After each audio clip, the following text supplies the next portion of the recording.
Clique subscribe para receber a notificação dos próximos vídeos. Saudações! Continuamos com o nosso estudo sobre o regresso de Jesus.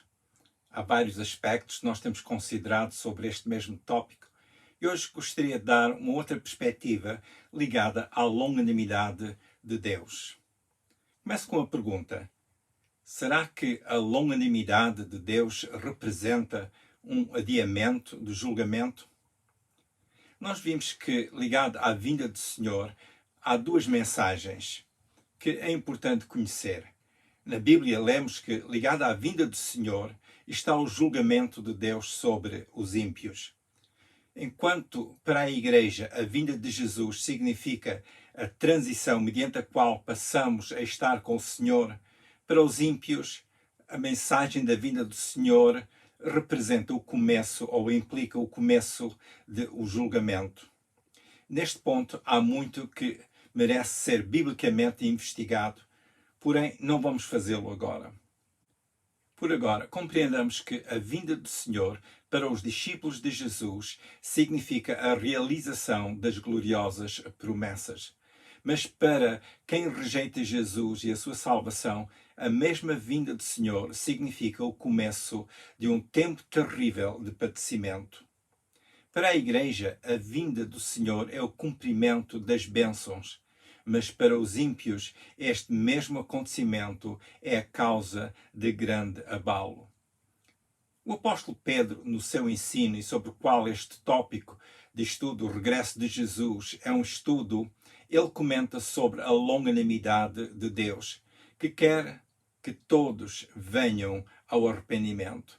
Vejamos o que diz 2 Pedro, capítulo 3, versículo 9. O Senhor não retarda a sua promessa, ainda que alguns a tenham por tardia, mas é longânimo para convosco, não querendo que alguns se percam, senão que todos venham a arrepender-se. Pedro reconhece que o julgamento de Deus virá sobre a terra, como ele comenta nos versículos a seguir, versículos 10 a 13, na segunda epístola, capítulo 3, versículos 10 a 13, Pedro comenta sobre o dia do Senhor.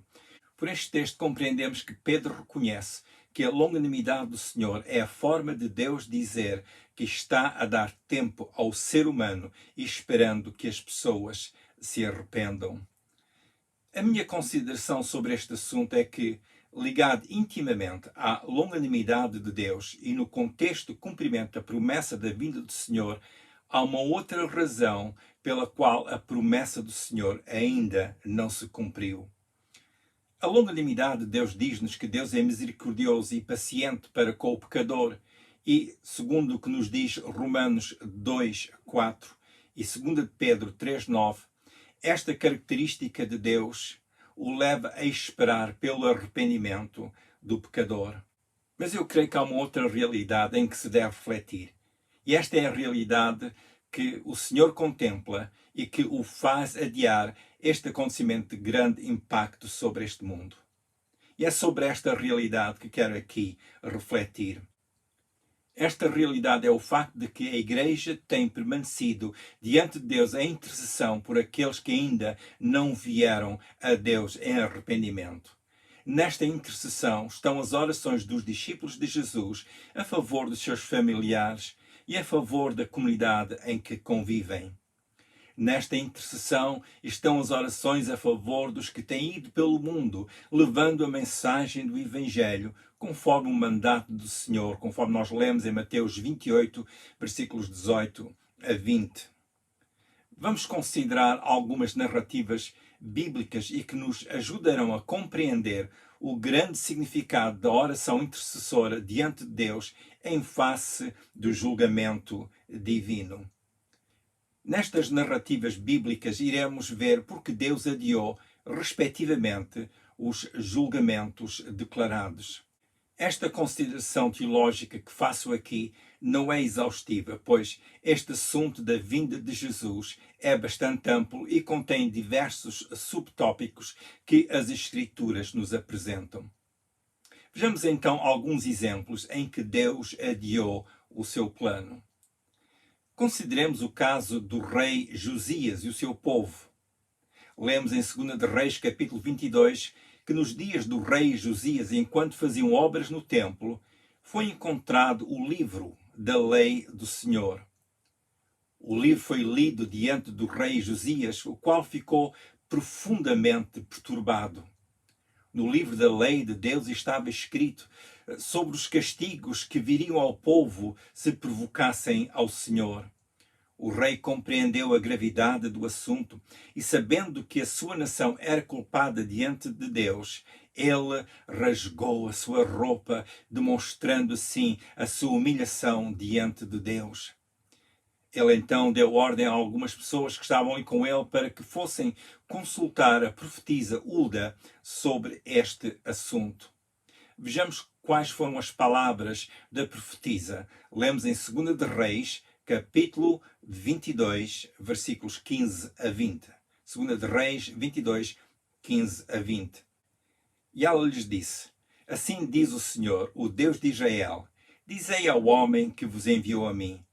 Assim diz o Senhor, eis que trarei mal sobre este lugar e sobre os seus moradores, a saber, todas as palavras do livro que leu o rei de Judá. Porquanto me deixaram e queimaram incenso a outros deuses, para me provocarem a ira por todas as obras das suas mãos, o meu furor se acendeu contra este lugar e não se apagará. Porém, ao rei de Judá, que vos enviou a consultar ao Senhor, assim lhe direis: Assim diz o Senhor, o Deus de Israel, acerca das palavras que ouviste.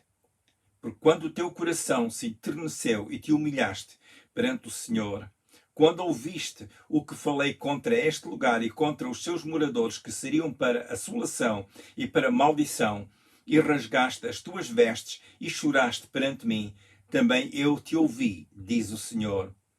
Pelo que eis que eu te ajuntarei a teus pais, e tu serás ajuntado em paz à tua sepultura, e os teus olhos não verão todo este mal que hei de trazer sobre este lugar.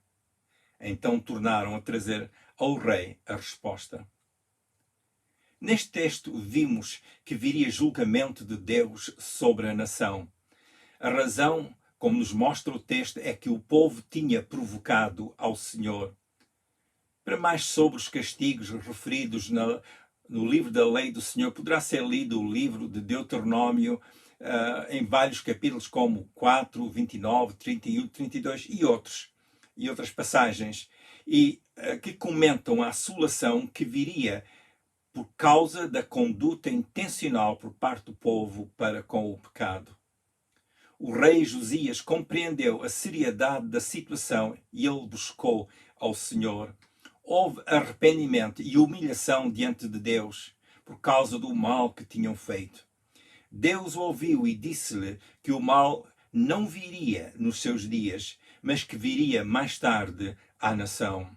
Este texto mostra-nos o que é a longanimidade de Deus. Na sua misericórdia e paciência para com o ser humano, Deus espera mais tempo.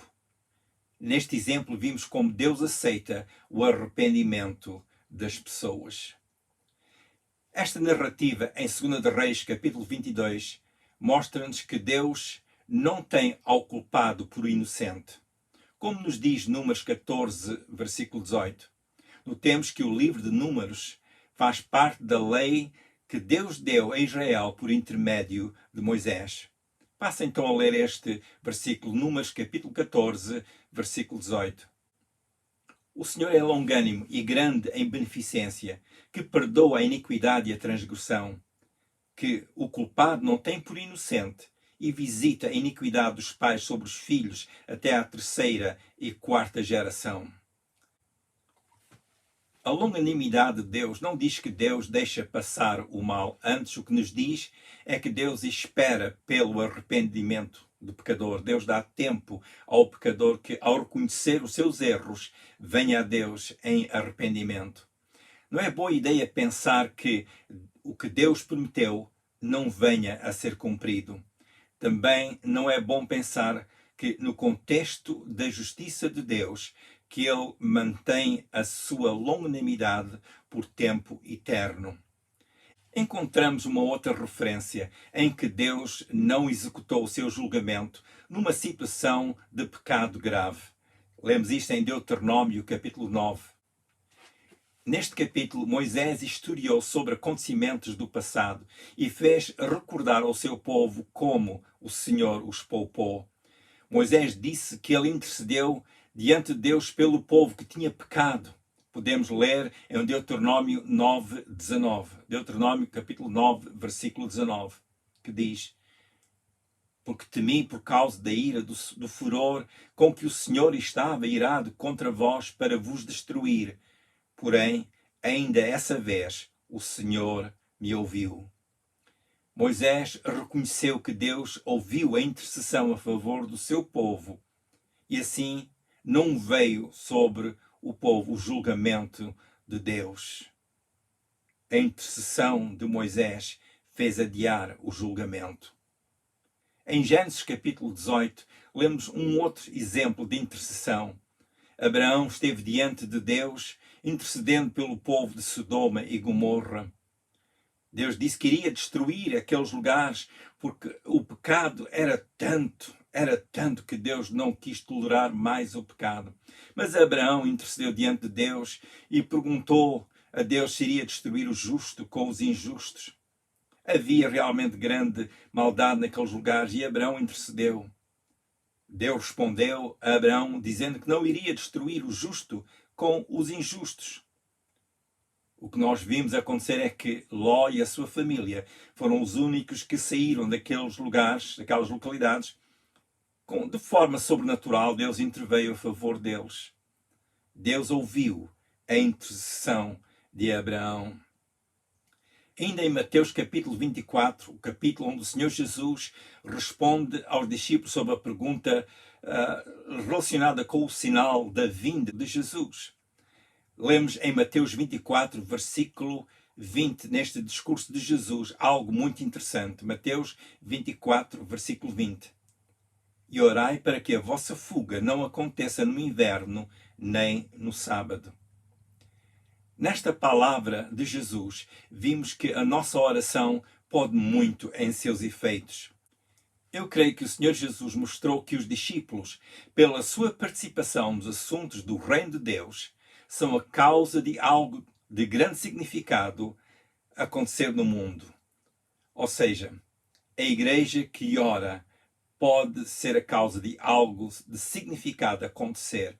Por isso eu creio que a igreja deve continuar a orar para que a palavra de Deus continue a ser anunciada com clareza e poder. A igreja deve interceder pelas pessoas que ainda não vieram à salvação. A igreja está diante de Deus em oração. E eu creio que a oração do povo de Deus, ligado à longanimidade de Deus, é o que tem sido uma das razões porque o Senhor ainda não veio. Há aqui um paralelo com a atividade da igreja. Lendo as narrativas que referi e outras, eu vejo este paralelo muito interessante com os nossos dias. A igreja tem orado e tem sido militante diante de Deus Pai na sua intercessão por aqueles que ainda não conhecem o Evangelho. A igreja tem continuado a levar o Evangelho às pessoas e tem ministrado a elas em nome de Jesus. E no seu empenho pela humanidade, intercedendo diante de Deus Pai. E eu creio que Deus Pai tem ouvido estas orações e, por esta razão, eu creio que Deus continua a exercer a sua longanimidade. O facto da longanimidade de Deus não significa que o julgamento de Deus tenha sido anulado. O que significa é que, na sua longanimidade para com o ser humano, a quem a igreja tem ministrado, Deus, que não quer que as pessoas se percam, Ele espera que venham ao arrependimento. É o que o apóstolo Pedro ensina-nos. No tocante a este assunto da vinda do Senhor, como referido em 2 Pedro, capítulo 3, versículo 4, porque estava Deus a ser longânimo? 1 Pedro 3, 20, 2 Pedro, capítulo 3, versículo 9 e 15, nós lemos que a longanimidade é uma demonstração da grande misericórdia e beneficência de Deus para com o pecador. Ou seja, Deus, na sua imensa paciência, espera pelo pecador para o abraçar, como fez o pai do filho pródigo quando este voltou para casa. Poderá ler sobre mais este ensino de Jesus em Lucas, capítulo 15. No mesmo capítulo 3 de 2 de Pedro e nos versículos 14 e 15, Pedro diz o seguinte. 2 de Pedro 3, versículos 14 e 15, ele diz: Pelo que, amados, aguardando estas coisas, procurai que dele sejais achados imaculados e irrepreensíveis em paz, e tendo por salvação a longanimidade do nosso Senhor. Como também o nosso amado irmão Paulo vos escreveu, segundo a sabedoria que lhe foi dada. Pedro encoraja os cristãos a terem uma certa qualidade de conduta. O tipo de conduta que reconhece a bondade e a misericórdia do Senhor e também a razão da sua longanimidade. Pedro encorajou os discípulos a viverem de forma imaculada diante do Senhor, ou seja, de forma limpa, de forma inocente diante do Senhor. Ou seja, não é viverem como viviam antes do tempo de conhecerem o Evangelho. Viver o Evangelho é estar cobertos pela justiça de Deus que foi manifesta em Jesus. Isto é viver a salvação a cada dia enquanto se espera pela vinda do Senhor. Parece por vezes que a promessa do Senhor está demorada. Podemos não saber todas as razões porque o Senhor ainda não veio, mas uma coisa sabemos: Deus não retarda a sua promessa. Podemos ler mais uma vez 2 Pedro capítulo 3, versículo 9. O Senhor não retarda a sua promessa, ainda que alguns a tenham por tardia, mas é longânimo para convosco, não querendo que alguns se percam, senão que todos venham a arrepender-se. Na nossa humanidade, estamos limitados no nosso conhecimento e capacidade de previsão. Porém, compreendemos a realidade do que disse o profeta Isaías. Passo a ler Isaías 55, versículos 6 e 7. Isaías 55, 6 e 7. Buscai ao Senhor enquanto se pode achar, invocai-o enquanto está perto. Deixe o ímpio o seu caminho e o homem maligno os seus pensamentos, e se converta ao Senhor, que se compadecerá dele. Torne para o nosso Deus, porque grandioso é em perdoar. Uma coisa sabemos, como nos diz Isaías 55, versículos 6 e 7. Por enquanto, o Senhor está perto daqueles que o buscam. Deus está pronto a demonstrar a sua compaixão e o seu perdão. Mas virá o tempo em que muita coisa mudará. O Senhor Jesus voltará segundo a sua promessa. Esta é uma verdade que deve alimentar todo o discípulo de Jesus a cada dia. Mas até que chegue o dia da volta de Jesus, que possamos caminhar como quem tem azeite em suas lâmpadas, como Jesus disse naquela ilustração das 10 virgens que esperavam pelo noivo. Podemos ler acerca deste ensino de Jesus em Mateus 25, versículos 1 a 13. Mateus 25, versículos 1 a 13. Pedro termina a sua epístola dizendo o seguinte, 2 Pedro 3, 18. 2 Pedro 3, 18. Antes crescei na graça e conhecimento de nosso Senhor e Salvador Jesus Cristo. A Ele seja dada a glória, assim agora como no dia da eternidade. Amém. Enquanto Jesus não vem, vamos crescendo na graça e conhecimento do nosso Senhor Jesus Cristo. Pedro não fala aqui de sentirmos algo ou termos sentimentos sobre este assunto ou ter uma espécie de sorte religiosa. Ele é claro, ele encoraja cada discípulo a crescer no conhecimento e na graça de Jesus. Crescer no conhecimento é dedicar-se ao estudo da palavra de Deus para estar informado pelas Escrituras e também para estar capacitado pelas Escrituras, a palavra de Deus. Crescer na graça de Deus é crescer no imenso favor de Deus. Este favor de Deus é a capacidade que Deus nos dá e sem a qual nós não podemos viver o Evangelho. O favor de Deus não pode ser retribuído, mas é recebido pela pessoa que crê em Jesus, é recebido pela fé. Crescer e viver na graça do Senhor Jesus é usufruir pela fé de tudo quanto Deus nos tem dado através do seu Filho, o Senhor Jesus Cristo. Vamos continuar ocupados com a palavra de Deus e com o ministério que tem sido dado à Igreja. Continuemos no alvo de caminhar mais perto de Jesus, vivendo de forma a refletir a sua beleza e a sua santidade. Continuemos em oração e proclamação do Evangelho, até que Jesus venha. Jesus vem, esta é a sua promessa. Poderá vir mais cedo do que alguns esperam, ou ele poderá ainda demorar mais algum tempo. Não sabemos, mas uma coisa sabemos é que Deus não falta à sua palavra, nem falha nas suas promessas. Jesus vem. Se porventura ainda não se aprontou para este acontecimento, será oportuno dizer: Senhor Jesus, eis-me aqui, perdoa os meus pecados. Porque ao pecador que se arrepende e vem a Deus, Deus ouve e Deus o aceita. Peça a Deus para o perdoar e o receber. Quero encorajá-lo a ler um pouco da Bíblia todos os dias e assim vai aprendendo mais dos caminhos de Deus. Leia as narrativas do Evangelho para aprender mais de Jesus. Leia as epístolas do Novo Testamento para aprender mais sobre a conduta cristã. Frequente uma igreja que ensina todo o Evangelho de Jesus e como a viver o Evangelho, porque isso é importante para a sua formação como discípulo de Jesus. Fale também com Deus Pai, sempre em nome de Jesus. Faça isso todos os dias. Fale com Deus como quem fala com um amigo, mas sempre em nome de Jesus, porque Jesus é quem nos leva ao Pai. É no nome de Jesus que nós chegamos ao Pai. E foi o que Jesus nos ensinou para nós pedirmos em seu nome. A minha oração é que Deus continue abençoando cada um de vós. Se quiser ver os vídeos anteriores, vá ao YouTube, ao canal com o meu nome, Manny Bessa.